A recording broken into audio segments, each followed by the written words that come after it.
대법원 2025년 9월 25일 선고 2024-286933 판결 사건명 부당 이득금 1. 평균 임금 산정의 기초가 되는 임금 총액에 포함되는 금품의 범위 및 퇴직금 산정의 기초가 되는 평균 임금에 산입될 수 있는지는 퇴직 당시를 기준으로 판단하여야 하는지 여부. 원칙적 적극. 평균 임금 산정의 기초가 되는 임금 총액에는 사용자가 근로의 대상으로 근로자에게 지급하는 일체의 금품으로서 근로자에게 계속적, 정기적으로 지급되고 그 지급에 관하여 단체 협약, 취업 규칙 등에 의하여 사용자에게 지급 의무가 지워져 있으면 명칭 여하를 불문하고 모두 포함되나 지급 사유의 발생이 불확정이고 일시적으로 지급되는 것은 임금이라고 볼 수 없으며 또한 퇴직금 산정의 기초가 되는 평균 임금에 산입될 수 있는지는 특별한 사정이 없는 한 퇴직 당시를 기준으로 판단하여야 한다. 2.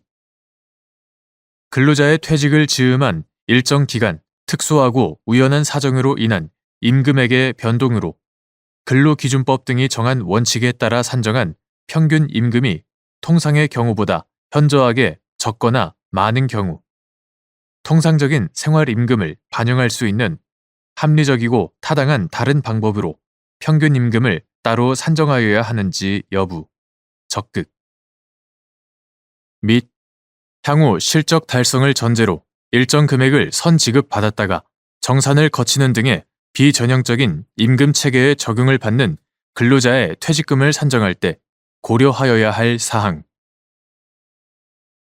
근로기준법 및 근로기준법 시행령 등이 정한 원칙에 따라 평균 임금을 산정하였다고 하더라도 근로자의 퇴직을 즈음한 일정 기간 특수하고 우연한 사정으로 임금액 변동이 있었고 그 때문에 위와 같이 산정된 평균 임금이 근로자의 전체 근로기간, 임금액이 변동된 일정 기간의 장단, 임금액 변동의 정도 등을 비롯한 재반 사정을 종합적으로 평가해 볼 때 통상의 경우보다 현저하게 적거나 많게 산정된 것으로 인정되는 예외적인 경우라면 이를 기초로 퇴직금을 산출한 것은 근로자의 통상적인 생활임금을 기준으로 퇴직금을 산출하고자 하는 근로기준법의 정신에 비추어 허용될 수 없는 것이므로 근로자의 통상적인 생활임금을 사실대로 반영할 수 있는 합리적이고 타당한 다른 방법으로 평균 임금을 따로 산정하여야 한다. 근로기준법 등 법령이 정한 원칙에 따라 산정한 평균 임금이 통상의 경우보다 현저하게 적거나 많게 되는 원인으로서 근로자의 퇴직에 즈음한 특수하고 우연한 사정은 근로자의 개인적 사정 외에도 근로 제공의 형태, 임금의 지급, 산정 방법 변동 등과 같은 다양한 사유로 발생할 수 있고 특히 향후 실적 달성을 전제로 일정 금액을 선지급받았다가 정산을 거치는 등의 비전형적인 임금 체계의 고유한 특성에서 비롯된 경우도 있다.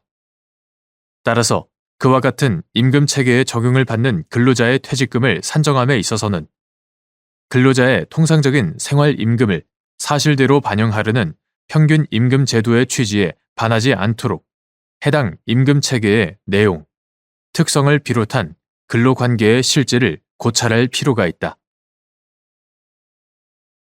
3.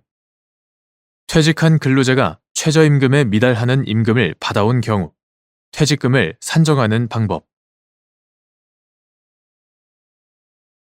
최저임금법 제6조 제1항은 사용자는 최저임금에 적용을 받는 근로자에게 최저임금액 이상의 임금을 지급하여야 한다 라고 규정하고 같은 조 제3항은 최저임금에 적용을 받는 근로자와 사용자 사이의 근로계약 중 최저임금액에 미치지 못하는 금액을 임금으로 정한 부분은 무효로 하며 이 경우 무효로 된 부분은 이 법으로 정한 최저임금액과 동일한 임금을 지급하기로 한 것으로 본다 라고 규정하고 있다. 사용자로서는 퇴직한 근로자가 최저임금에 미달하는 임금을 받아왔던 경우에는 퇴직일 이전 3개월 동안 근로자에게 실제로 지급된 임금뿐만 아니라 최저임금법에 따라 당연히 지급받아야 할 임금 중 지급되지 아니한 금액이 포함된 평균 임금을 기초로 산정한 퇴직금을 지급할 의무가 있다. 4. 갑이, 을 등이 운영하는 미용실에서 근무하면서 기본급이나 고정급 없이 미용 시술에 관한 선불권 등 매출에 따른 수수료만을 지급받았는데 갑의 퇴직금 산정을 위한 평균 임금을 산정할 때 갑이 퇴직 전 3개월 동안 을 등으로부터 지급받은 선불권 판매로 인한 수수료에서 갑이 시술하지 않아 을 등에게 반환해야 하는 금원이 공제되어야 하는지 문제된 사안에서 단순히 갑이 퇴직 전 3개월 동안 지급받은 수수료 중 미시술분 수수료를 공제한 나머지 금액을 기준으로 평균 임금을 산정하게 되면 갑이 전체 근로기간에 지급받은 통상적인 생활임금보다 현저하게 적게 될 가능성이 크므로 근로자의 통상적인 생활임금을 사실대로 반영할 수 있는 합리적이고 타당한 다른 방법으로 평균 임금을 산정하여야 한다고 한 사례.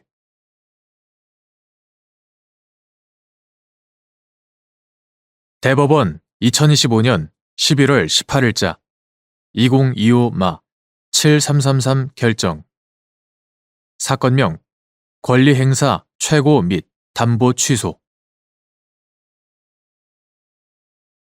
1. 민사소송법 제125조 제3항에 따라 권리행사의 최고를 받은 담보 권리자가 권리행사를 하였으나 권리 주장의 범위가 담보 공탁 금액 중 일부에 한정된 경우 법원이 초과 부분에 대한 일부 담보를 취소하여야 하는지 여부. 적극. 담보 제공자가 담보 권리자의 동의 없이 담보 취소 신청을 한 경우에 담보 권리자가 권리 행사의 최고를 받고도 권리를 행사하지 아니하면 담보 취소에 동의한 것으로 본다. 민사소송법 제125조 제3항. 최고를 받은 담보 권리자의 권리 주장 범위가 담보 공탁 금액 중 일부에 한정되어 있을 때에는 그 초과 부분에 대해서는 담보 취소에 대한 동의가 있다고 보아야 하므로 법원은 그 부분 일부 담보를 취소하여야 한다. 2. 가집행 선고부 판결 확정 후 담보 제공자가 강제집행 정지로 인한 채권자의 손해가 모두 변제되었거나 이에 준하는 사유로 손해배상을 담보할 필요성이 존재하지 않게 되었음을 증명하여 담보 취소를 신청할 수 있는지 여부. 적극. 담보 제공자가 담보 사유 소멸을 증명하면서 담보 취소 신청을 한 경우 법원은 담보 취소 결정을 하여야 한다. 민사소송법 제125조 제1항. 가집행 선고부 판결에 대한 강제집행 정지를 위하여 제공된 담보 사유 소멸에는 그 가집행 선고부 판결을 취소하는 판결이 확정된 경우 등 외에 그 가집행 선고부 판결이 확정되었으나 강제집행 정지로 인한 채권자의 손해가 모두 변제되었거나 이에 준하는 사유로 더 이상 손해의 배상을 담보할 필요성이 존재하지 않게 되었다고 증명된 경우도 포함된다. 3. 가집행 선고부 판결에 대한 강제집행 정지를 위하여 공탁한 담보에 담보적 효력이 미치는 범위. 금전과 이에 대한 다 갚는 날까지의 지연 손해금의 지급을 명한 가집행 선고부 판결에 대한 강제집행 정지를 위하여 담보 공탁을 한 경우 위 금전의 가집행이 지연됨으로써 집행 정지 기간 내에 발생한 지연 손해금 상당의 손해가 위 담보 공탁의 피담보 채권이 되는지 여부. 적극. 위 판결이 확정되는 경우 지연 손해금의 지급을 명한 부분은 강제집행 정지를 위한 담보 공탁의 피담보 채권이 발생하였음을 증명하는 서면이 되는지 여부. 적극. 및 민사소송법 제125조 제3항의 권리행사 최고를 받은 권리자가 위 확정 판결을 제출하면 담보 공탁에 대한 권리 행사를 하였다고 볼 수 있는지 여부. 적극. 가집행 선고부 판결에 대한 강제집행 정지를 위하여 공탁한 담보는 강제집행 정지로 인하여 채권자에게 생길 손해를 담보하기 위한 것이고, 정지의 대상인 기본 채권 자체를 담보하는 것은 아니므로 채권자는 그 손해배상 청구권의 하나여서만 질권자와 동일한 권리가 있을 뿐 기본 채권에까지 담보적 효력이 미치는 것은 아니다. 그러나 금전과 이에 대한 다 갚는 날까지의 지연 손해금의 지급을 명한 가집행 선고부 판결에 대한 강제집행 정지를 위하여 담보 공탁을 한 경우 위 금전의 가집행이 지연됨으로 인한 손해에는 반대되는 사정이 없는 한 집행의 정지가 효력을 갖는 기간 내에 발생한 지연 손해금 상당의 손해가 포함되고, 그 경우 지연 손해금 상당의 그 손해배상 청구권은 기본 채권 자체라 할 것은 아니어서 강제집행 정지를 위한 담보 공탁의 피담보 채권이 된다. 위 판결이 확정되면 그중 지연 손해금의 지급을 명한 부분은 강제집행 정지를 위한 담보 공탁의 피담보 채권이 발생하였음을 증명하는 서면이 되고, 민사소송법 제125조 제3항의 권리행사 최고를 받은 권리자가 위 확정 판결을 제출하면 담보 공탁에 대한 권리행사를 하였다고 볼 수 있으므로 위 조항에 의한 담보 취소를 할 수 없다.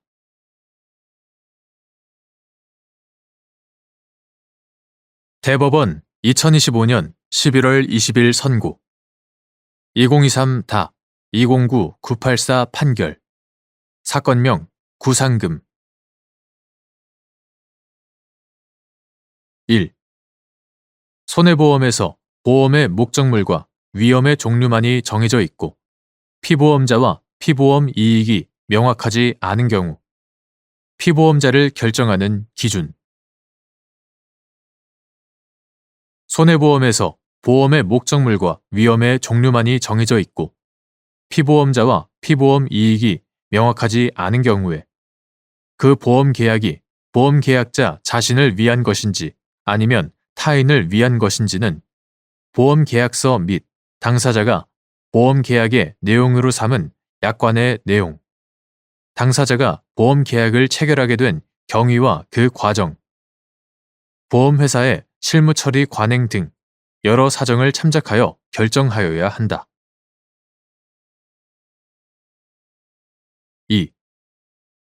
갑 보험회사와 을 주식회사 사이에 을 회사가 상품 보관 창고로 사용하고 있는 병 소유 건물 및 이에 보관된 상품 일체를 보험 목적물로 하는 보험 계약이 체결된 후에 병이 정 주식회사와 위 건물 지붕에 태양광 발전소를 건립하는 건설 도급 계약을 체결하여 그중 태양광 모듈 장착을 위한 구조물 공사가 무 주식회사 등을 거쳐 기에게 순차로 하도급되었는데 기가 고용한 용접공이 위 건물의 창고 지붕에 올라가 용접 작업을 하고 있던 중 창고 내에서 화재가 발생하여 보관 창고와 그 안에 보관되어 있던 상품들이 소회되는 사고가 발생하자 갑 회사가 건물 손해에 관하여 병에게 보험금을 지급한 다음 정 회사를 상대로 상법 제682조 제1항에 따라 병의 정 회사에 대한 채무 불이행에 따른 손해배상 청구권 등을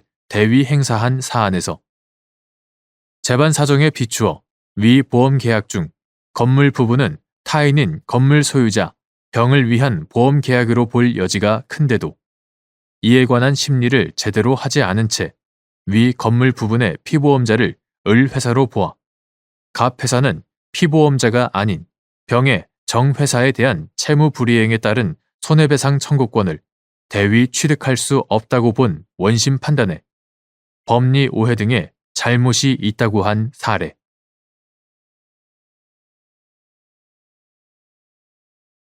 대법원 2025년 11월 20일 선고 2024다 305605 등 판결 사건명 건물인도 등 1. 임대인이 스스로 영업할 계획이라는 이유만으로 임차인이 추선한 신규 임차인이 되려는 자와 임대차 계약의 체결을 거절한 경우 상가 건물 임대차 보호법 제10조의 4, 제1항, 제4호에서 정한 정당한 사유가 있다고 볼 수 있는지 여부. 소극. 상가 건물 임대차 보호법 이하 상가 임대차법이라 한다. 상가 임대차법 제10조의 4의 문헌과 내용, 입법 취지에 비추어 보면 임대인이 스스로 영업할 계획이라는 이유만으로 임차인이 주선한 신규 임차인이 되려는 자와 임대차 계약의 체결을 거절한 것에는 상가 임대차법 제10조의 4, 제1항, 제4호에서 정한 정당한 사유가 있다고 볼 수 없다. 2. 임차인이 임대인에게 권리금 회수 방해로 인한 손해배상을 구하기 위해서는 임차인이 신규 임차인이 되려는 자를 주선하였어야 하는지 여부. 원칙적 적극. 임대인이 정당한 사유 없이 임차인이 주선할 신규 임차인이 되려는 자와 임대차 계약을 체결할 의사가 없음을 확정적으로 표시한 경우 임차인이 실제로 신규 임차인을 주선하지 않았더라도 임대인에게 권리금 회수 방해로 인한 손해배상을 청구할 수 있는지 여부. 적극. 및 임대인이 위와 같은 의사를 표시하였는지 판단하는 기준. 임차인이 임대인에게 권리금 회수 방해로 인한 손해배상을 구하기 위해서는 원칙적으로 임차인이 신규 임차인이 되려는 자를 주선하였어야 한다. 그러나 임대인이 정당한 사유 없이 임차인이 신규 임차인이 되려는 자를 주선하더라도 그와 임대차 계약을 체결하지 않겠다는 의사를 확정적으로 표시하였다면 이러한 경우에까지 임차인에게 신규 임차인을 주선하도록 요구하는 것은 불필요한 행위를 강요하는 결과가 되어 부당하다. 이와 같은 특별한 사정이 있다면 임차인이 실제로 신규 임차인을 주선하지 않았더라도 임대인의 위와 같은 거절 행위는 상가 건물 임대차 보호법 제10조의 4, 제1항, 제4호에서 정한 거절 행위에 해당한다고 보아야 한다. 따라서 임차인은 같은 조 제3항에 따라 임대인에게 권리금 회수 방해로 인한 손해배상을 청구할 수 있다. 임대인이 위와 같이 정당한 사유 없이 임차인이 주선할 신규 임차인이 되려는 자와 임대차 계약을 체결할 의사가 없음을 확정적으로 표시하였는지는 임대차 계약이 종료될 무렵 신규 임차인의 주선과 관련해서 임대인과 임차인이 보인 언행과 태도, 이를 둘러싼 구체적인 사정 등을 종합적으로 살펴서 판단하여야 한다. 3.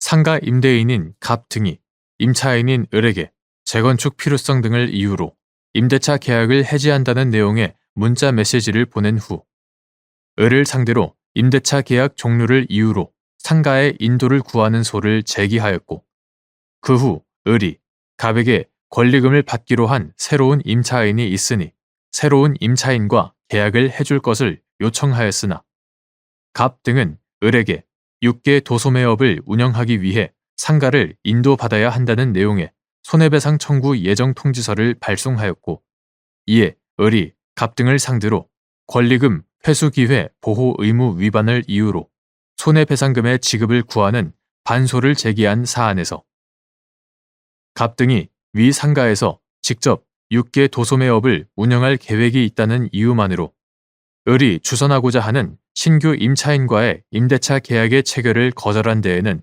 정당한 사유가 있다고 볼 수 없고 갑 등은 을의 신규 임차인 주선을 거절하는 의사를 명백히 표시하였다고 보이므로 을은 실제로 신규 임차인을 주선하지 않았더라도 갑 등에게 손해배상을 청구할 수 있다고 한 사례.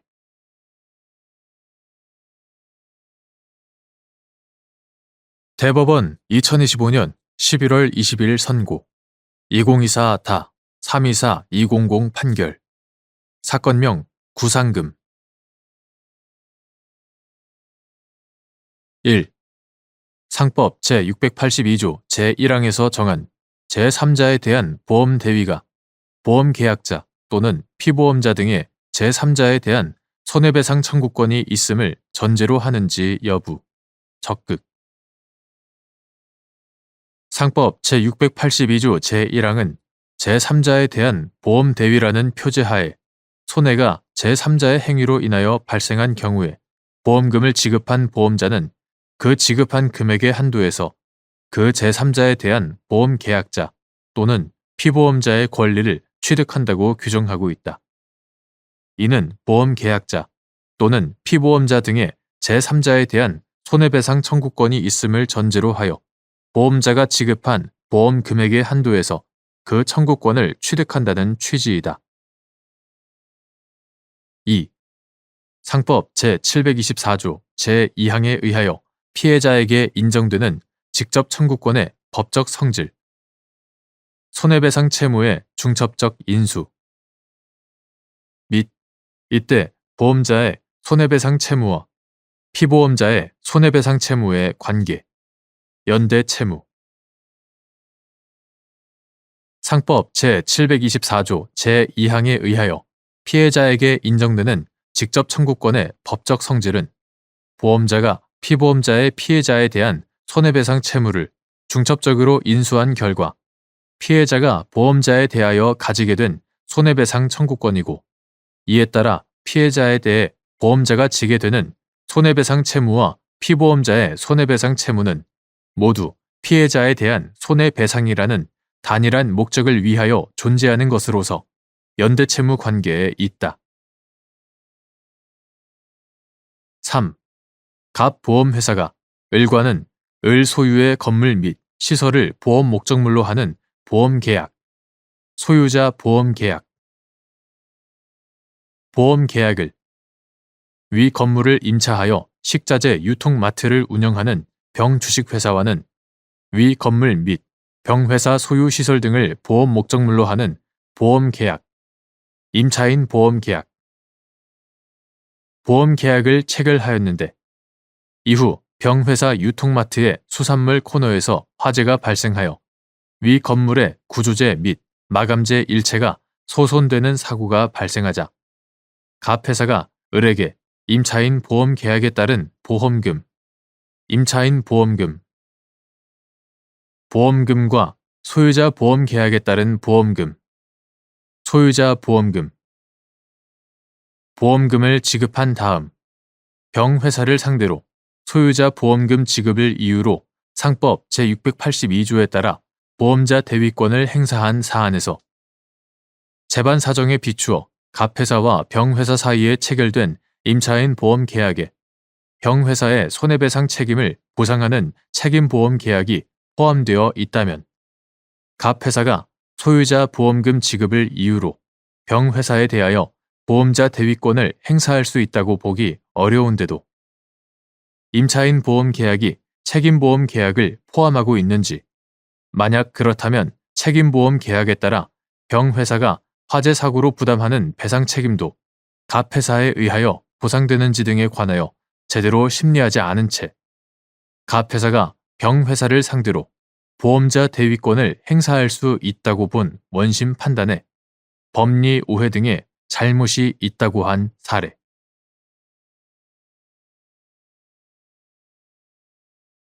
대법원 2025년 11월 20일 선고 2025다 209941 등 판결. 사건명 채무 부존재 확인 등. 1. 하도급 거래 공정화에 관한 법률 제4조에서 금지하는 하도급 대금이 부당하게 결정되었는지를 판단하는 기준 및 원사업자가 하도급 대금에 관하여 수급사업자의 동의나 승낙을 받았거나 경쟁 입찰에 의하여 체결된 하도급 계약상 대금이 최저가로 입찰한 금액 이상이라는 사정만으로 하도급 대금 결정 행위가 부당하지 않다고 단정할 수 있는지 여부. 소극. 하도급 거래 공정화에 관한 법률 제4조는 부당한 하도급 대금의 결정 금지라는 표제 아래 제1항에서 원사업자는 수급사업자에게 제조 등의 위탁을 하는 경우 부당하게 목적물 등과 같거나 유사한 것에 대하여 일반적으로 지급되는 대가보다 낮은 수준으로 하도급 대금을 결정하거나 하도급 받도록 강요하여서는 아니 된다라고 규정하고 있다. 이때 하도급 대금이 부당하게 결정되었는지 여부는 원사업자의 수급사업자에 대한 거래상 우월적 지위의 정도, 수급사업자의 원사업자에 대한 거래 의존도, 계속적 거래 관계의 유무와 정도, 거래 관계를 지속한 기간, 대상 하도급 거래의 특성, 문제된 행위를 전후로 한 시장 상황 등과 함께 하도급 대금이 결정되는 과정에서 수급 사업자가 의사표시의 자율성을 제약받지 않고 협의할 수 있었는지 여부와 그 제약의 정도, 결정된 하도급 대금으로 인해 수급 사업자가 입은 불이익의 내용과 그 정도 등을 종합적으로 고려하여 판단하여야 한다. 따라서 원사업자가 하도급 대금에 관하여 수급 사업자의 동의나 승낙을 받았거나 경쟁 입찰에 의하여 체결된 하도급 계약상 대금이 최저가로 입찰한 금액 이상이라는 표면적인 사정만으로 하도급 대금 결정 행위가 부당하지 않다고 쉽게 단정할 것은 아니다. 2. 하도급 거래 공정화에 관한 법률 제4조에서 정한 일반적으로 지급되는 대가의 수준을 인정하는 방법 및 수급 사업자가 원사업자를 상대로 같은 조 제1항 위반에 따른 손해배상을 청구하는 소를 제기하는 경우 일반적으로 지급되는 대가에 대한 증명책임의 소재, 수급사업자, 증명책임의 소재와 증명의 정도, 하도급 거래 공정화에 관한 법률, 이하 하도급법이라 한다. 하도급법 제4조 제1항에서 정한 일반적으로 지급되는 대가의 수준은 문제가 된 행위 당사자들 사이에 있었던 종전 거래의 내용, 비교의 대상이 되는 다른 거래들, 이하 비교 대상 거래라 한다. 비교 대상 거래에서 형성된 대가 수준의 정도와 편차, 비교 대상 거래의 시점, 방식, 규모, 기간과 비교 대상 거래 사업자들의 시장에서의 지위나 사업 규모, 거래 당시의 물가 등 시장 상황 등을 두루 고려하여 인정할 수 있다.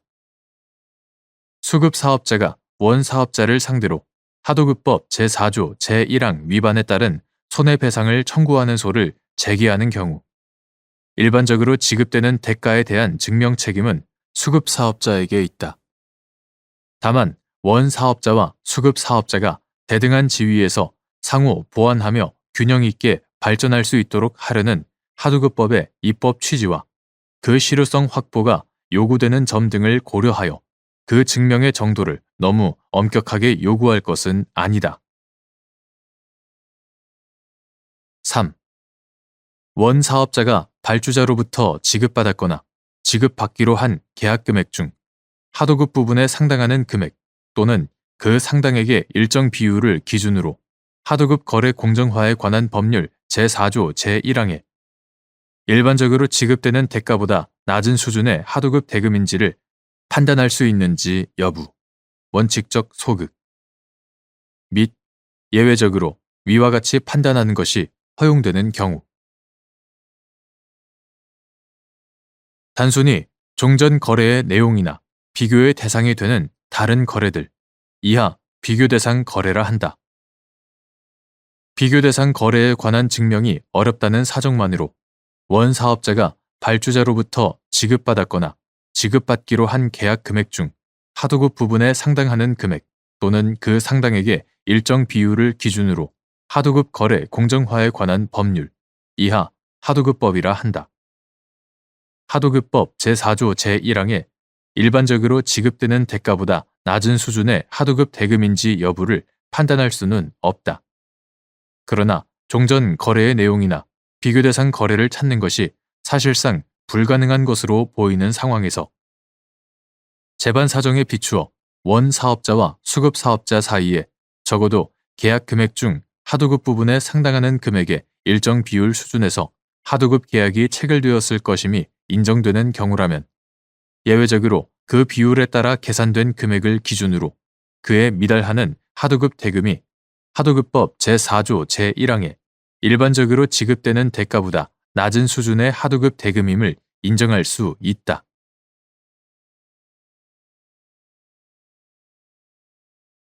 대법원 2025년 11월 20일 선고 2025-210104 판결 사건명 부당 이득금 1. 당사자들 사이에 계약서의 문헌과 다른 내용으로 의사가 합치된 경우 그 의사에 따라 계약이 성립한 것으로 해석하여야 하는지 여부, 적극 및 계약의 해석을 둘러싸고 이견이 있어 당사자의 의사 해석이 문제되는 경우 그 해석의 방법. 일반적으로 계약을 해석할 때에는 형식적인 문구에만 얽매여서는 안 되고 쌍방 당사자의 진정한 의사가 무엇인가를 탐구하여야 한다. 계약 내용이 명확하지 않은 경우 계약서의 문헌이 계약 해석의 출발점이지만 당사자들 사이에 계약서의 문헌과 다른 내용으로 의사가 합치된 경우 그 의사에 따라 계약이 성립한 것으로 해석하여야 한다. 당사자 사이에 계약의 해석을 둘러싸고 이견이 있어 당사자의 의사 해석이 문제되는 경우에는 계약의 형식과 내용, 계약이 체결된 동기와 경위, 계약으로 달성하려는 목적, 당사자의 진정한 의사, 거래 관행 등을 종합적으로 고려하여 논리와 경험 법칙, 그리고 사회 일반의 상식과 거래의 통념에 따라 합리적으로 해석하여야 한다. 2. 갑 주식회사가 금융회사인 을 주식회사와 갑 회사가 온라인 주식 매입 자금 대출 사업을 하는 을 회사의 위험 관리 시스템, 리스크 매니지먼트 시스템, 위험 관리 시스템을 제공하여 그 대가로 일정한 수수료를 지급받되 매매로부터 발생한 대출 원리금 손실, 대출 채무자가 주식 거래를 하는 과정에서 발생한 대출 원리금의 손실,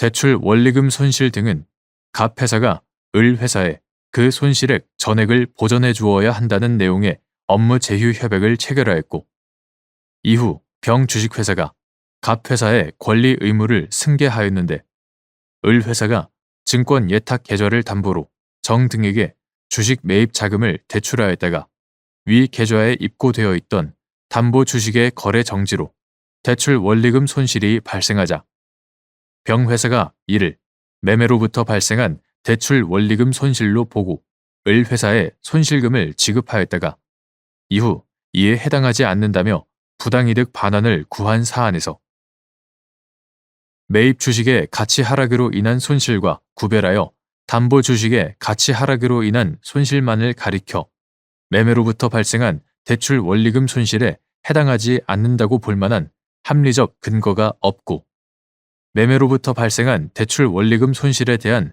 손실금 지급 사유가 반드시 병 회사의 귀책 사유를 요건으로 한다고 단정하기도 어려운데도 이에 관한 충분한 심리 없이 위 대출 원리금 손실이 병 회사의 손실 보전 대상이 아니라고 본 원심 판단에 법리 오해 등의 잘못이 있다고 한 사례.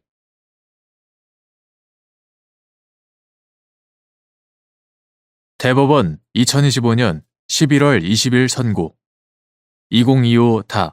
2025-211190 판결 사건명 기타 금전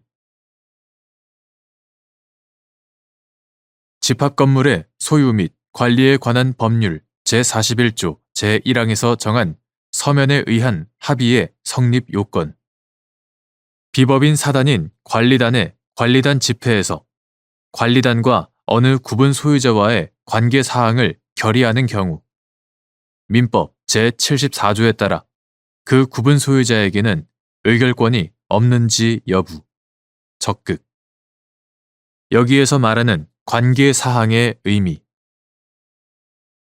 집합건물의 소유 및 관리에 관한 법률 이하 집합건물법이라 한다.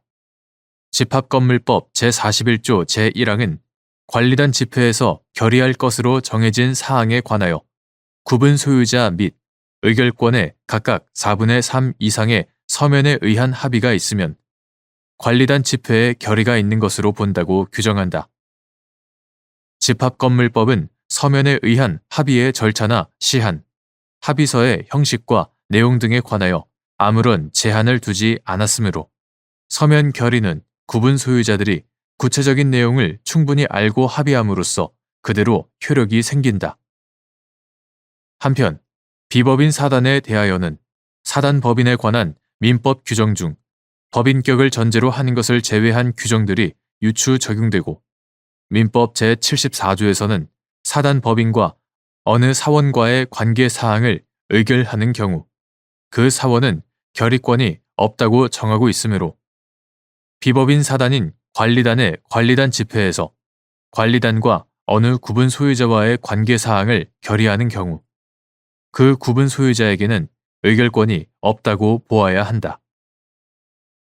그리고 여기서 말하는 관계 사항이란 관리단과 구분 소유자가 직접 거래의 상대방이 되는 경우뿐 아니라 관리단 집회에서 구분 소유자를 상대로 부당이득 반환 등 채무 이행을 구하는 소를 제기하는 결의나 그 소 제기를 추인하는 결의, 집합건물법 제41조 제1항에 따른 서면 결의를 포함한다. 그 소 제기를 추인하는 결의를 하는 경우와 같이 해당 구분 소유자의 개인적 이익과 관리단의 이익이 충돌할 염려가 있는 사항을 뜻한다.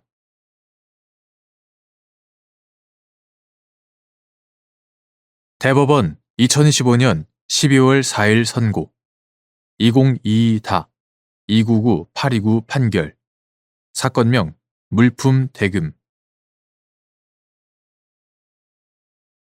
1.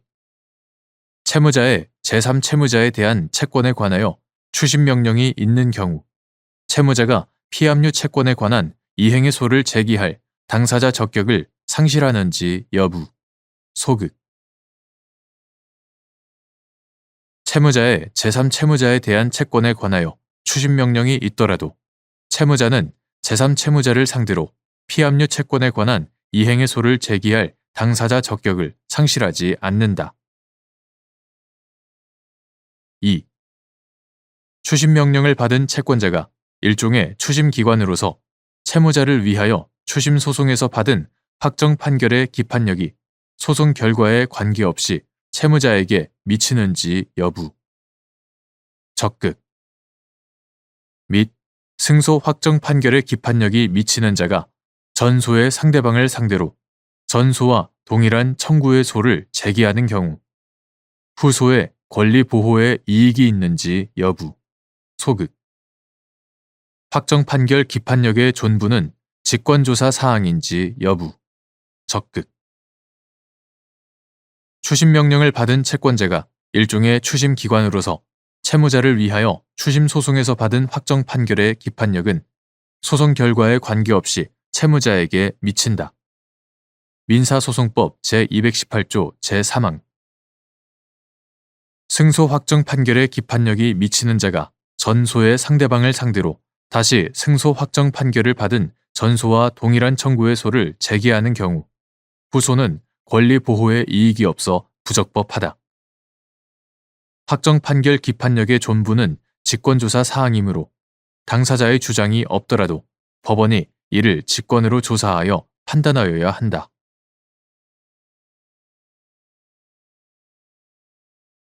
대법원 2025년 12월 4일 선고 2023다 271-798 판결 사건명 손해배상 기 주요 사항 보고서 제출 사유와 관련하여 자본시장과 금융투자업에 관한 법률 시행령 제171조 제3항 제2호에서 정한 소송에 같은 시행령 제167조 제1항 제2호 강목의 어느 하나에 해당하는 증권에 관한 소송 외에 그 증권에 관하여 중대한 영향을 미칠 모든 소송이 포함되는지 여부 소극 사업보고서 제출 대상 법인은 법인의 경영, 재산 등에 관하여 중대한 영향을 미치는 사항으로서 자본시장과 금융투자업에 관한 법률 시행령, 이하 자본시장법 시행령이라고 한다. 자본시장법 시행령 제167조 제1항 제2호 강목의 어느 하나에 해당하는 증권에 관하여 중대한 영향을 미칠 소송이 제기된 때에 주요 사항 보고서를 제출할 의무를 부담한다. 9. 자본시장과 금융투자업에 관한 법률 2025년 1월 21일 법률 제20718호로 개정되기 전의 것. 이하 구자본시장법이라고 한다. 구자본시장법 제161조 제1항 제9호 자본시장법 시행령 제171조 제3항 제2호 이때 자본시장법 시행령 제171조 제3항 제2호의 소송은 자본시장법 시행령 제167조 제1항 제2호 강목의 어느 하나에 해당하는 증권에 관한 소송만을 의미하고 그 증권에 관하여 중대한 영향을 미치는 모든 소송을 포함한다고 볼 수 없다. 그 이유는 다음과 같다. 첫째, 자본시장법 제정 전에도 상장법인은 상장 유가 증권에 관하여 중대한 영향을 미칠 소송이 제기된 때에 지체 없이 신고할 의무를 부담하였으나 9. 증권거래법 2007년 8월 3일 법률 제8635호로 폐지, 이하 9. 증권거래법이라고 한다. 9. 증권거래법 제186조 제1항 제6호 그 신고의 상대방이 금융위원회와 거래소 모두였던 반면 9. 자본시장법 제161조 제1항의 주요 사항 보고서 제출 상대방은 금융위원회만으로 규정되어 있다. 주요 사항 보고서 제도는 자본시장법이 제정되면서 기존의 수시공시 항목 중 특별히 중요한 사항들을 분리하여 공적 규제의 대상으로 하고 그 밖의 사항들은 자율 규제의 대상으로 함으로써 기업이 이중으로 공시 의무를 부담하지 않도록 한 것이므로 주요 사항 보고서 제출 사유에 해당하는지를 판단할 때 이러한 취지를 고려할 필요가 있다. 둘째, 구자본시장법 제161조 제1항을 위반하여 주요 사항 보고서를 제출하지 아니하면 과징금 부과의 대상이 될 뿐만 아니라 구자본시장법 제429조 제3항 제2호 1년 이하의 징역 또는 3천만 원 이하의 벌금에 처해질 수 있다. 구자본시장법 제446조 제28호 9. 증권거래법 제186조 제1항 제6호를 위반한 경우 500만 원 이하의 벌금 부과만 가능하였던 것. 9. 증권거래법 제211조 제2호 벌금 부과만 가능하였던 것과 비교하면 형사처벌의 수준이 상당히 높아졌고 이러한 점에서도 구자본시장법 제161조 제1항 위반 여부, 즉 주요 사항 보고서 제출 사유가 발생하였는데도 이를 제출하지 아니하였는지를 판단할 때는 엄격하게 해석함이 타당하다. 셋째, 만약 자본시장법 시행령 제171조 제3항 제2호의 소송에 증권에 관한 소송 외에 증권에 관하여 중대한 영향을 미칠 모든 소송이 포함된다면 주요 사항 보고서 제출 의무가 있는 법인 스스로 그러한 소송에 해당하는지를 먼저 판단해서 주요 사항 보고서 제출 여부를 결정해야 한다. 그런데 중대한 영향이라는 문헌은 그 자체로 이리적이라고 볼 수 없으며 명확하게 해석되기도 어려우므로 그 해석에 따른 위험을 제출 의무자인 법인이 부담하게 되고 결국 법인으로서는 주요 사항 보고서 미제출에 따른 불이익을 피하기 위해 법인과 관련된 소송이 제기된 모든 경우에 주요 사항 보고서를 제출해야 하는 결과에 이를 가능성을 배제하기 어렵다. 당초 주요 사항 보고서 제도를 도입한 취지에 비추어 보면 이러한 결과가 바람직하다고 볼 수는 없다. 나아가 위와 같이 해석해야 한다면 구자본시장법 제161조 제1항이 주요 사항 보고서를 제출해야 하는 사유로 제1호 내지 제8호의 사유 외에 제9호에서 대통령령으로 정하는 사실이 발생한 때라고 정하여 구체적인 사항을 시행령에 위임하면서 굳이 그 전단에서 법인의 경영, 재산 등에 관하여 중대한 영향을 미치는 사항이어야 함을 별도로 규정할 이유가 없다.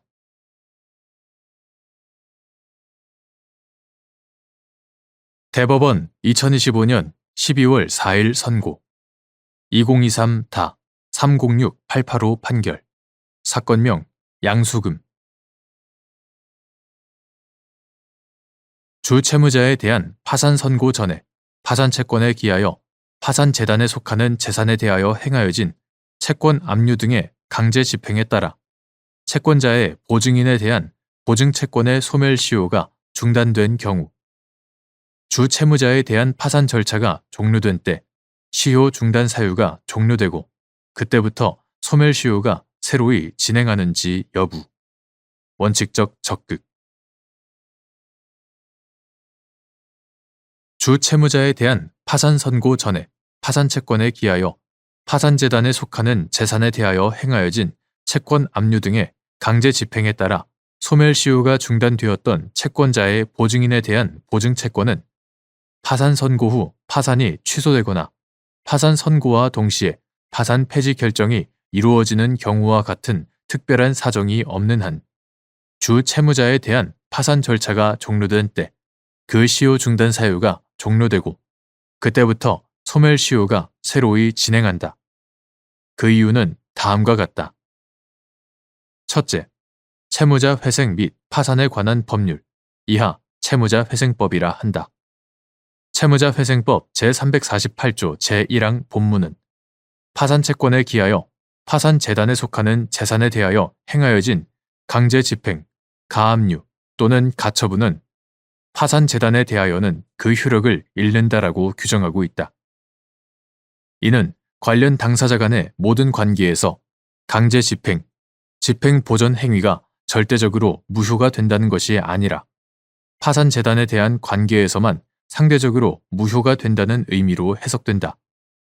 여기서 상대적 무효의 의미는 파산재단에 속하는 재산에 대한 포괄적 강제집행 절차의 성격을 지닌 파산 절차의 원활한 진행을 위하여 채무자에 대한 파산 선고 전에 이루어진 개별적인 강제집행 등의 절차를 파산재단의 불이익한 한도에서 실효시키되 해당 강제집행 절차가 파산재단에 유리한 경우에는 그 효력을 이용할 수도 있다는 의미로 해석하여야 한다.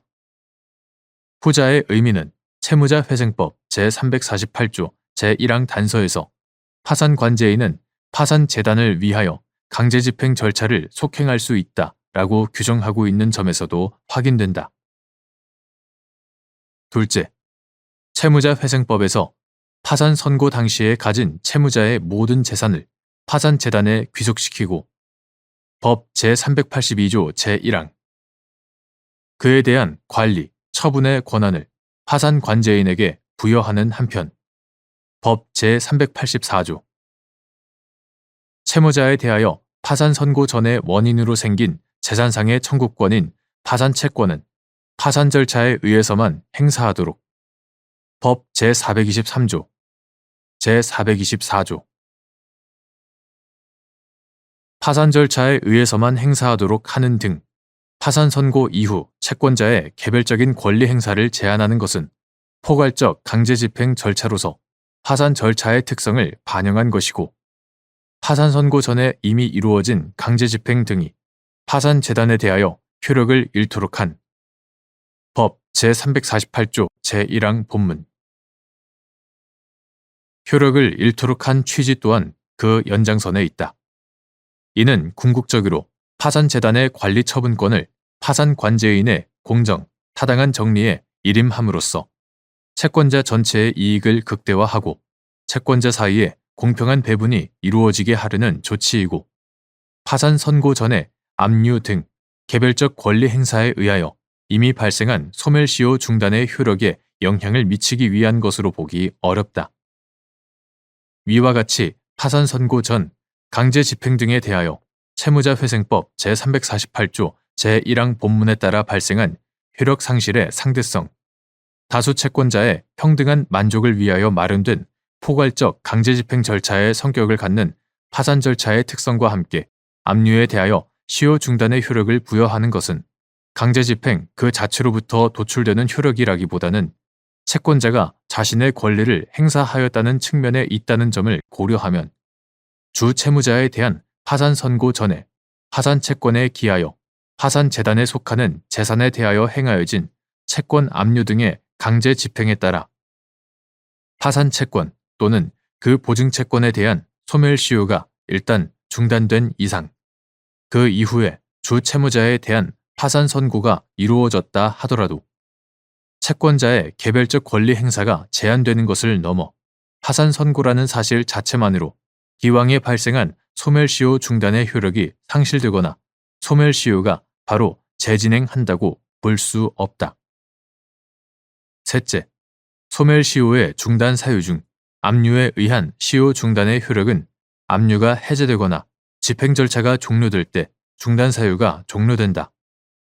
채무자에 대한 파산 선고에 따라 압류의 목적물은 특별한 사정이 없는 한 파산재단에 속하게 되고 파산 관제인이 모든 채권자의 공평한 만족을 위하여 파산재단에 속하는 재산을 환가하여 채권자에게 배당을 하는 등 파산 절차도 강제 집행의 성격을 지니고 있으므로 이러한 파산 절차가 종료됨으로써 기왕의 압류의 목적물을 포함한 파산재단에 속하는 재산에 대한 강제 집행도 함께 종료된 것으로 볼 수 있다. 넷째, 결국 파산 선고 전 진행 중이던 강제 집행에 의하여 발생한 시효 중단의 효력은 파산 선고로 바로 영향을 받지는 않지만 포괄적 강제 집행의 성격을 지닌 파산 절차가 종료될 때 그 시효 중단 사유도 종료되어 그때부터 소멸시효가 새로이 진행한다고 보는 것이 합리적이다.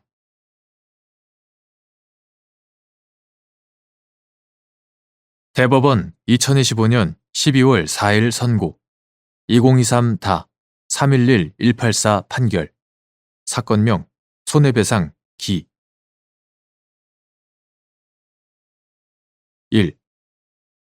소액 사건에 관하여 상고 이유로 할 수 있는 대법원의 판례에 상반되는 판단을 한 때의 요건을 갖추지 않았지만 대법원이 실체법 해석과 적용에 관하여 판단할 수 있는 경우 소액 사건에 적용되는 법령의 해석에 관한 대법원 판례가 명확하지 않고 그 법령이 적용되는 다수의 사건이 하급심에 계속되는 등 특별한 사정이 있는 경우에는 소액 사건에 관한 상고 이유 중 대법원의 판례에 상반되는 판단을 한 때의 요건을 갖추지 아니하였더라도 법령 해석의 통일이라는 대법원의 본질적 기능에 비추어 실체법의 해석과 적용에 관하여 판단할 수 있다. 2. 개인정보보호법 제39조의 2, 제1항의 입법 취지 및 정보 주체가 위 조항에 따른 법정 손해배상을 청구하기 위하여 부담하는 주장, 증명책임의 내용 개인정보보호법은 손해배상 책임이라는 제목 아래 제39조 제1항에서 정보 주체는 개인정보 처리자가 이 법을 위반한 행위로 손해를 입으면 개인정보 처리자에게 손해배상을 청구할 수 있다. 이 경우 그 개인정보 처리자는 고의 또는 과실이 없음을 입증하지 아니하면 책임을 면할 수 없다라고 규정하여 정보 주체가 손해를 입을 것을 청구 요건으로 명시하고 있다. 이와 달리 개인정보보호법 제39조의 2, 제1항에서는 법정 손해배상의 청구라는 제목으로 제39조 제1항에도 불구하고 정보 주체는 개인정보 처리자의 고의 또는 과실로 인하여 개인정보가 분실, 도난, 유출, 위조, 변조 또는 훼손된 경우에는 300만 원 이하의 범위에서 상당한 금액을 손해액으로 하여 배상을 청구할 수 있다. 이 경우 해당 개인정보 처리자는 고의 또는 과실이 없음을 입증하지 아니하면 책임을 면할 수 없다라고 규정하여 정보 주체의 손해 부분을 청구 요건에서 제외하고 있다. 개인정보보호법 제39조의 2, 제1항의 입법 취지는 개인정보의 광범위한 처리가 일반화된 현대사회에서 개인정보 유출 등의 법익 침해가 있을 경우에 손해에 관한 증명이 곤란하더라도 정보 주체로 하여금 개인정보 처리자로부터 일정한 한도의 법정 금액을 배상받을 수 있도록 함으로써 피해자가 쉽게 권리 구제를 받을 수 있도록 하는 데에 있다. 위와 같은 문헌의 내용과 입법 취지 등을 고려해 보면 정보 주체는 개인정보 처리자를 상대로 개인정보보호법 제39조의 2, 제1항에 따른 법정 손해배상을 청구하기 위하여 개인정보가 분실, 도난, 유출, 위조, 변조 또는 훼손되었다는 사실만 주장, 증명하면 되고 손해의 발생 사실을 구체적으로 주장, 증명할 필요는 없다고 보아야 한다. 3. 개인정보 처리자가 정보 주체에게 위자료로 배상할 만한 정신적 손해가 발생하지 아니하였음을 주장, 증명하여 개인정보보호법 제39조의 2, 제1항에 따른 법정 손해배상 책임을 면할 수 있는지 여부. 적극. 정보 주체가 개인정보 처리자를 상대로 개인정보보호법 제39조의 2, 제1항에 따른 법정 손해배상 청구를 하는 사안에서 정보 주체에게 위자료로 배상할 만한 정신적 손해가 발생하지 않았다는 개인정보 처리자의 주장을 판단하는 방법.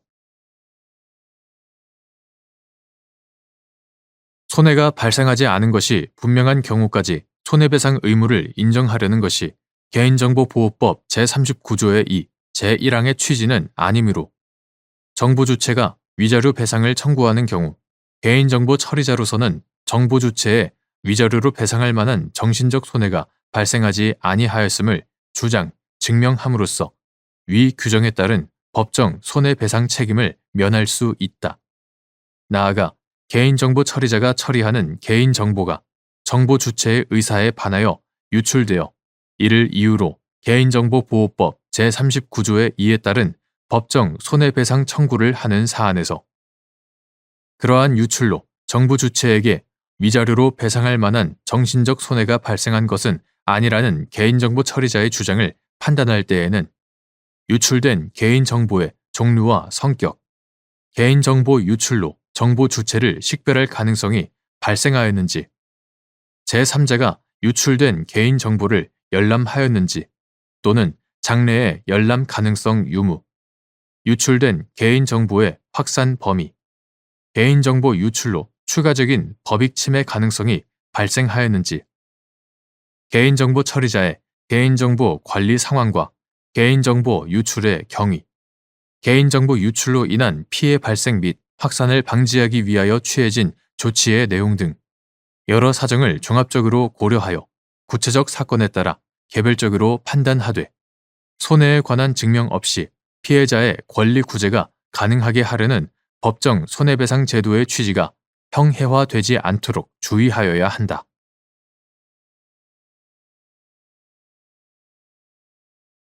대법원 2025년 12월 4일 선고 2024다 228630 판결 사건명 수수료 청구 1. 강행법규에 반하지 않는 공제 약정의 효력, 유효 및 당사자가 공제의 대상으로 약정한 양 채권 사이의 결련성이 인정되는 경우 일방 당사자에 대하여 회생 절차가 개시되었더라도 해당 공제 약정이 여전히 유효한지 여부. 적극.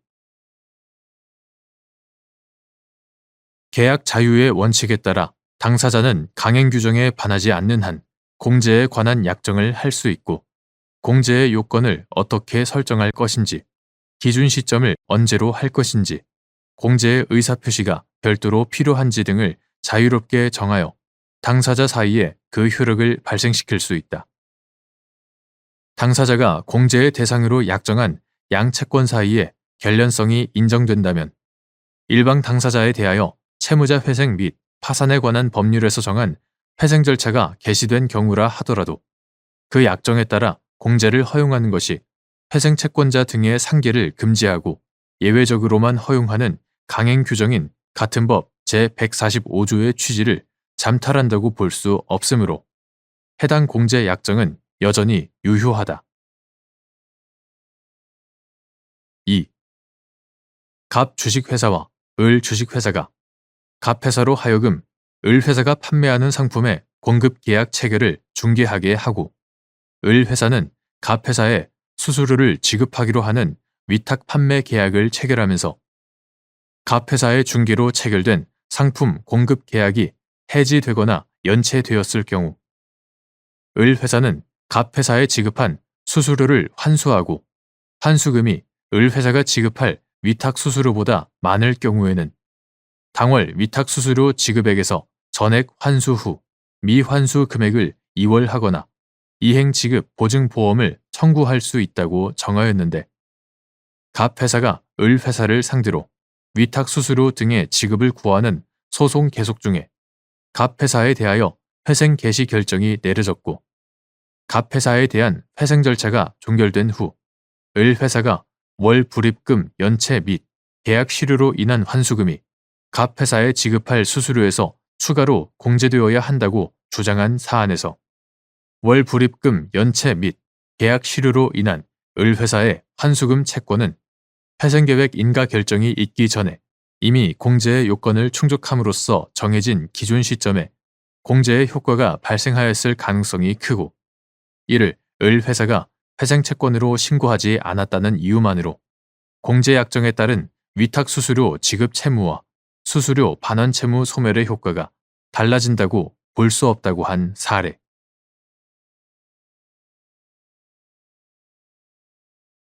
대법원 2025년 12월 4일 선고 2024-283668 판결 사건명 공제금 등 청구의 소 1. 다가구 주택 일부에 대한 임대차 계약을 중개하는 개업 공인중개사가 임차 의뢰인에게 부담하는 의무의 내용 및 개업 공인중개사가 해당 다가구 주택에 선순위 임대차 보증금 채권이 얼마나 있을 수 있는지 조사, 확인하여 임차 의뢰인에게 성실하게 설명하여야 하는지 여부, 적극. 중개업자가 고의나 과실로 이러한 의무를 위반하여 임차 의뢰인에게 재산상의 손해를 발생하게 한 경우 공인중개사법 제30조에 따른 배상 책임을 부담하는지 여부, 적극. 개업 공인중개사와 중개의뢰인의 법률 관계는 민법상의 위임 관계와 유사하므로 중개의뢰를 받은 개업 공인중개사는 선량한 관리자의 주의로 중개 대상물의 권리 관계 등을 조사, 확인하여 중개 의뢰인에게 설명할 의무가 있다. 공인중개사법 제29조 제1항은 공인중개사가 전문 직업인으로서 신의와 성실로서 공정하게 중개 관련 업무를 수행할 의무가 있다고 규정한다. 공인중개사법 제25조 제1항, 제2항, 구공인중개사법 시행령 2021년 12월 31일 대통령령 제32306호로 개정되기 전의 것. 구공인중개사법 시행령 제21조 구공인중개사법 시행규칙 2020년 10월 27일 국토교통부령 제773호로 개정되기 전의 것. 이하 구공인중개사법 시행규칙이라고 한다. 구공인중개사법 시행규칙 제16조에 따르면 개업 공인중개사는 다가구 주택의 일부에 대한 임대차 계약을 중개할 경우 임차 의뢰인이 임대차 계약이 종료된 후에 임대차 보증금을 제대로 반환받을 수 있는지 판단하는 데 필요한 다가구 주택의 권리 관계 등에 관한 자료를 성실하고 정확하게 제공하여야 할 의무를 부담한다. 따라서 개업 공인중개사는 임차 의뢰인에게 부동산 등기부 상에 표시된 중개 대상물의 권리 관계 등을 확인, 설명하는 것에 그쳐서는 아니 되고 임대 의뢰인에게 다가구 주택 내에 이미 거주해서 살고 있는 다른 임차인의 임대차 계약 내역 중 임대차 보증금, 임대차의 시기와 종기 등에 관한 자료를 요구하여 이를 확인한 다음 임차 의뢰인에게 설명하고 자료를 제시하여야 한다. 또한 구공인중개사법 시행규칙 서식에 따른 중개 대상물 확인, 설명서 중 중개 목적물에 대한 실제 권리 관계 또는 공시되지 않은 물건의 권리 사항란에는 그 내용을 기재하여 교부하여야 할 의무가 있고, 만일 임대 의뢰인이 다른 세입자의 임대차 보증금, 임대차의 시기와 종기 등에 관한 자료 요구에 불응한 경우에는 그 내용을 위 중개 대상물 확인 설명서에 기재하여야 할 의무가 있다. 나아가 개업 공인중개사로서는 설령 임대인이 관련 자료의 제공을 거부하였더라도 다가구 주택의 규모와 전체 세대수, 주변 임대차 보증금 시세에 비추어 먼저 대항력과 확정 일자를 취득했거나 소액 임차인으로 보호받는 선순위 임대차 보증금 채권이 얼마나 있을 수 있는지 정도는 확인할 수 있고, 이러한 선순위 임대차 보증금 채권의 존부 및 그 범위는 임차인이 보증금을 돌려받지 못할 위험성을 따져보고 계약 체결 여부를 결정하는 데 중요한 사항이다. 여기에 부동산 중개 전문가로서 공인중개사의 역할, 부동산 중개업을 건전하게 육성하여 국민 경제에 이바지함을 목적으로 하는 공인중개사법의 입법 목적 등을 종합하면 개업 공인중개사는 선량한 관리자의 주의와 신의 성실로서 해당 다가구 주택의 선순위 임대차 보증금 채권이 얼마나 있을 수 있는지 조사, 확인하여 임차 의뢰인에게 성실하게 설명하여야 할 의무가 있다고 보아야 한다. 그러므로 중개업자가 고의나 과실로 이러한 의무를 위반하여 임차 의뢰인에게 재산상의 손해를 발생하게 한 때에는 공인중개사법 제30조에 의하여 이를 배상할 책임이 있다. 2.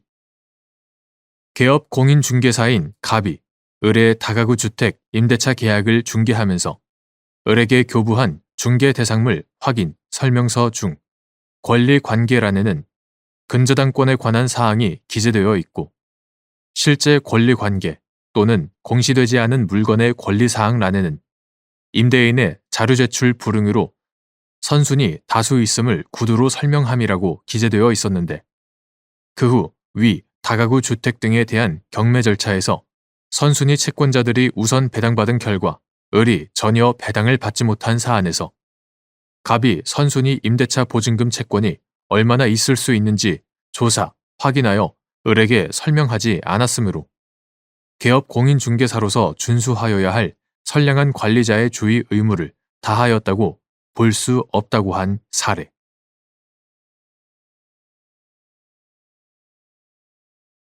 대법원 2025년 12월 4일 선고 2024다 305-087 판결. 사건명 공제금 등 청구의 소.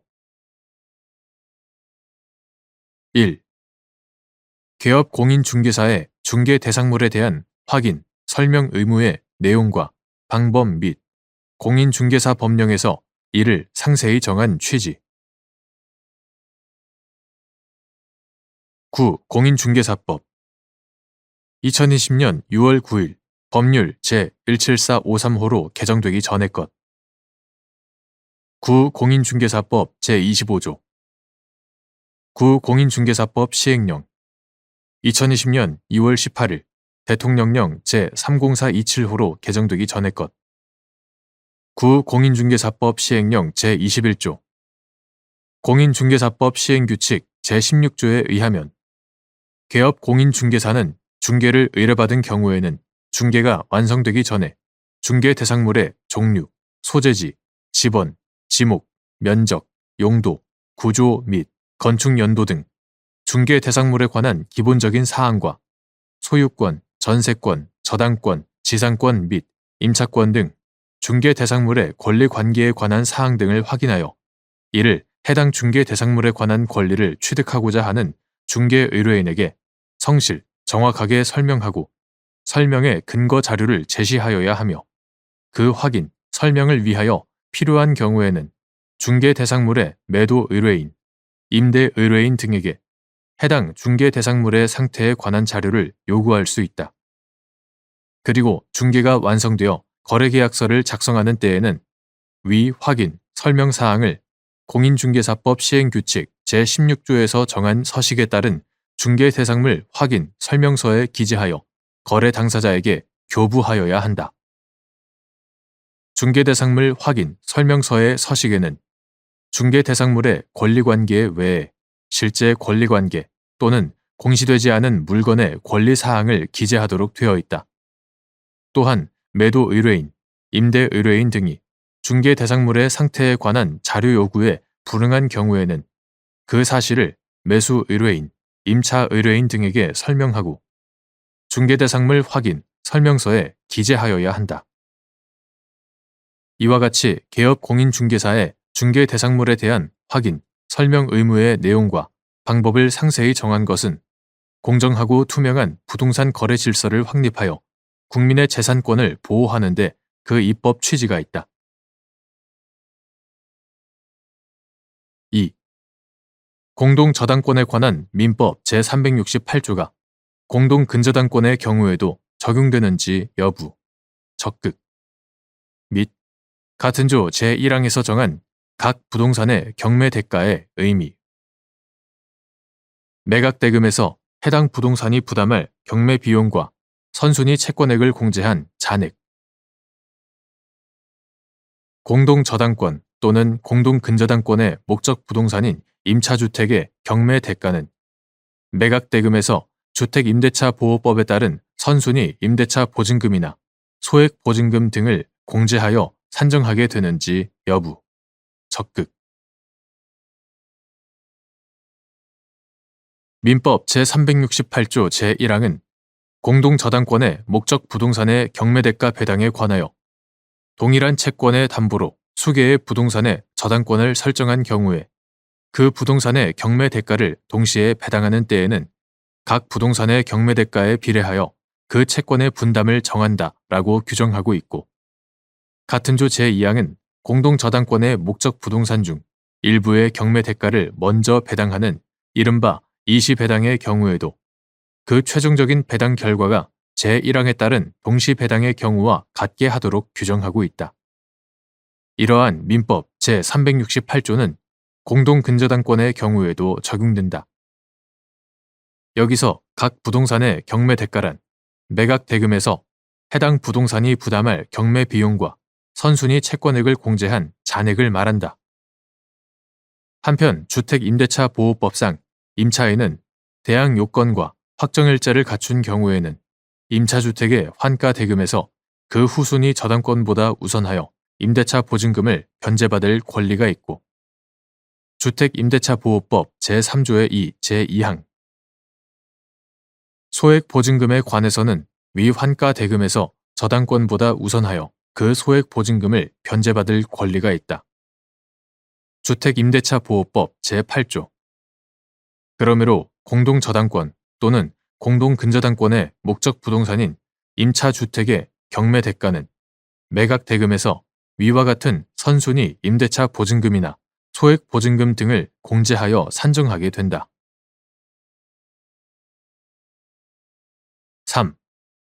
개업 공인중개사가 다세대 주택 건물 중 임대 의뢰인 소유의 특정 세대에 대한 임대차 계약을 중개하는 경우 중개 대상물 및 그 건물 중 임대 의뢰인 소유의 다른 세대에 공동저당권 또는 공동근저당권이 설정되어 있다면 임차 의뢰인에게 공동저당권 등이 설정된 다른 세대의 부동산 등기부에 표시된 선순위 권리를 확인, 설명하여야 하는지 여부, 적극 및 이때 공동저당권 등이 설정된 다른 세대의 임대차 계약을 체결하고 거주하는 임차인이 있다면 그 임대차 보증금, 임대차의 시기와 종기 등에 관하여도 확인, 설명하고 이에 관한 내용을 중개대상물 확인, 설명서에 기재하여 교부하여야 하는지 여부, 적극 중개업자가 고의나 과실로 이러한 의무를 위반하여 임차 의뢰인에게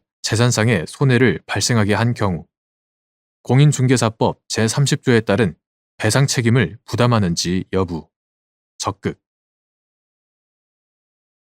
다세대 주택 건물 중 임대 의뢰인 소유의 특정 세대에 대한 임대차 계약을 중개하는 개업 공인중개사는 중개 대상물 및 그 건물 중 임대 의뢰인 소유의 다른 세대의 공동저당권 또는 공동근저당권, 이하 편의상 공동저당권이라고만 한다.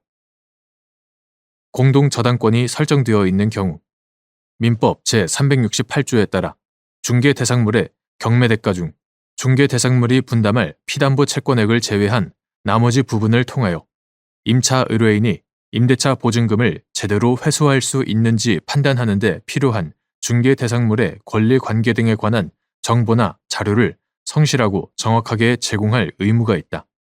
즉, 개업공인중개사는 임차 의뢰인에게 중개대상물의 부동산 등기부에 표시된 공동저당권의 권리관계를 확인, 설명하는 것에 그치지 않고 공동저당권이 설정된 임대의뢰인 소유의 다른 세대의 부동산 등기부에 표시된 선순위 권리도 확인, 설명하여야 한다. 또한 동일인이 다세대 주택 여러 세대를 소유하는 경우에는 그 다세대 주택 건물 중 공동저당권이 설정된 임대의뢰인 소유의 다른 세대에도 임차인이 있을 가능성이 크므로 개업공인중개사는 임대의뢰인에게 다른 세대의 임대차 계약을 체결하고 거주하는 임차인이 있는지를 확인하고 임차인이 있다면 그 임대차 보증금, 임대차의 시기와 종기 등에 관한 자료를 요구하여 이를 확인한 다음 그 내용을 임차 의뢰인에게 설명하고 그 자료를 제시하여야 한다. 또한 개업공인중개사는 중개가 완성되어 거래계약서를 작성하는 때에는 공인중개사법 시행규칙의 서식에 따른 중개대상물 확인, 설명서 중 권리관계 또는 실제 권리관계 또는 공시되지 아니한 물건의 권리사항란에 위와 같은 내용을 기재하고 임대의뢰인이 이와 관련된 자료 요구에 불응한 경우에는 그 사실을 임차의뢰인에게 설명하고 중개대상물 확인, 설명서에 기재한 뒤 그 확인, 설명서를 임차의뢰인에게 교부할 의무가 있다. 개업공인중개사가 고의나 과실로 위와 같은 의무를 위반하여 임차의뢰인에게 재산상의 손해를 발생하게 한 때에는 공인중개사법 제30조에 의하여 이를 배상할 책임이 있다. 4.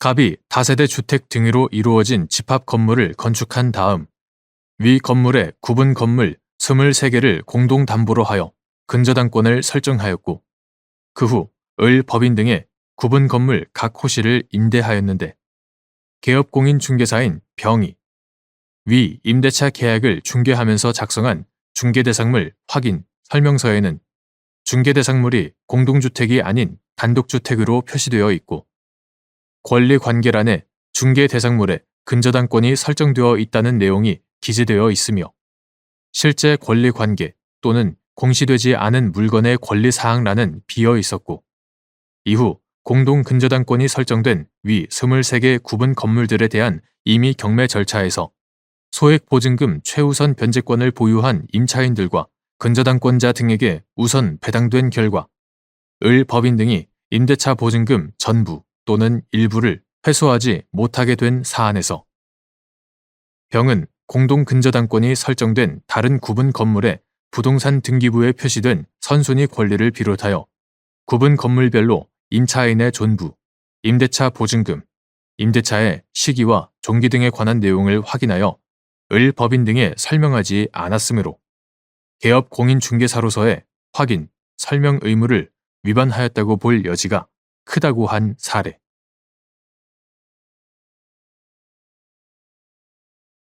대법원 2025년 12월 4일 선고 2025-211379 판결 사건명 구상금 등 청구의 소 채권자 취소권의 피보전 채권에 보증인 등의 인적 담보가 있는 경우 주 채무자의 법률 행위가 사회 행위에 해당하는지 여부를 판단할 때 보증인 등의 변제 자력을 고려하여야 하는지 여부, 소극 및 이는 인적담보의 종류가 관련 법률에 근거한 보증기금의 신용보증인 경우에도 마찬가지인지 여부, 적극 사회행위 이전에 성립한 채권에 대하여 사회행위 이후 보증인이 보증책임을 이행하여 변제자 대위 법리에 따라 보증인에게 채권이 이전된 경우 보증인은 종래 채권자가 행사할 수 있었던 채권자 취소권을 행사할 수 있는지 여부, 적극. 채권자 취소권에 피보전 채권에 보증인 등의 인적 담보가 붙어 있다고 하더라도 주 채무자의 법률 행위가 사회 행위에 해당하는지 여부를 판단할 때 보증인 등의 변제 자력은 고려할 요소가 아니고 오로지 주 채무자 자신의 자력만이 문제된다. 이는 인적 담보의 종류가 관련 법률에 근거한 보증기금의 신용보증이라고 하더라도 달리 볼 것이 아니다. 한편 종래 채권자가 가지고 있던 채권이 사회행위 이전에 성립되어 있는 이상 주 채무자의 사회행위 이후에 보증인이 보증 책임을 이행하여 변제자 대위 법리에 따라 보증인에게 채권이 이전되었다고 하더라도 보증인은 종래 채권자가 행사할 수 있었던 채권자 취소권을 행사할 수 있고 채권이 이전된 시점에 채권자 취소권의 피보전 채권이 새로이 발생되었다고 할 수 없다.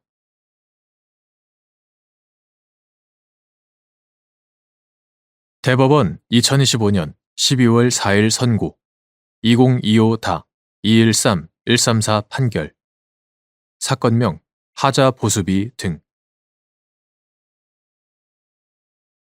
1. 집합건물 관리단의 설립 시기 및 그 구성원의 범위 집합건물의 일부 세대가 미분양되어 분양자가 이를 그대로 소유하고 있는 경우 분양자는 미분양된 전유 부분의 구분 소유자로서 관리단의 구성원이 되는지 여부 적극 관리단은 구분 소유 관계가 성립하는 건물이 있는 경우 당연히 그 구분 소유자 전원을 구성원으로 하여 성립되는 단체이므로 집합 건물의 분양이 개시되고 입주가 이루어져 공동 관리의 필요가 생긴 때에는 당시 미분양된 전유 부분의 구분 소유자를 포함한 구분 소유자 전원을 구성원으로 하는 관리단이 설립된다. 즉, 집합 건물의 일부 세대가 미분양되어 분양자가 이를 그대로 소유하고 있다면 분양자는 미분양된 전유 부분의 구분 소유자로서 관리단의 구성원이 된다. 2. 특정 구분 소유자가 구분 소유자로서의 지위와 관계없이 개인적 이해관계를 가지는 사항을 집합 건물의 관리단 집회에서 결의하는 경우 해당 구분 소유자 및 그 의결권을 제외하여 결의 요건 충족 여부를 판단하여야 하는지 여부 적극 민법 제74조는 사단 법인과 어느 사원과의 관계 사항을 의결하는 경우에는 그 사원은 결의권이 없다라고 정하고 있다. 이는 집합 건물의 관리단 집회에서 관리단과 어느 구분 소유자와의 관계 사항을 결의하는 경우에도 유추 적용되므로 그 구분 소유자에게는 의결권이 없다고 보아야 한다. 따라서 특정 구분 소유자가 관리단의 구성원, 즉 구분 소유자로서의 지위와 관계없이 개인적 이해관계를 가지는 사항을 관리단 집회에서 결의하는 경우에는 해당 구분 소유자 및 그 의결권을 제외하여 결의 요건 충족 여부를 판단하여야 한다. 3. 미분양 세대를 소유한 분양자가 자신을 상대방으로 하여 하자 담보 책임을 구하는 안건에 관한 관리단 집회에서 의결권이 있는지 여부 소극 관리단이 분양자를 상대로 하자 담보 추급권을 행사하는 소를 제기한 경우 해당 소 제기에 필요한 관리단 집회 결의 요건이 갖추어졌는지 판단하는 기준 분양자는 집합 건물에 발생한 하자에 관하여 구분 소유자에게 담보 책임을 부담하므로 집합 건물의 소유 및 관리에 관한 법률 제9조 제1항 담보 책임을 부담하므로 하자 담보 책임이 문제되는 경우 미분양 세대를 소유한 분양자에게는 구분 소유자 지위와 담보 책임자 지위가 병존한다. 그런데 이러한 하자 담보 책임은 구분 소유자 지위와는 관계없이 담보 책임자 지위에서 이해관계를 가지는 사항이므로 미분양 세대를 소유한 분양자는 자신을 상대방으로 하여 하자 담보 책임을 구하는 안건에 관한 관리단 집회에서 의결권이 없다고 보아야 한다. 따라서 관리단이 분양자를 상대로 하자 담보 추급권을 행사하는 소를 제기한 경우 해당 소 재기에 필요한 관리단 집회 결의 요건이 갖추어졌는지는 분양자가 소유한 미분양 세대 부분을 제외하고 구분 소유자 수와 의결권 비율을 계산하여 판단하여야 한다.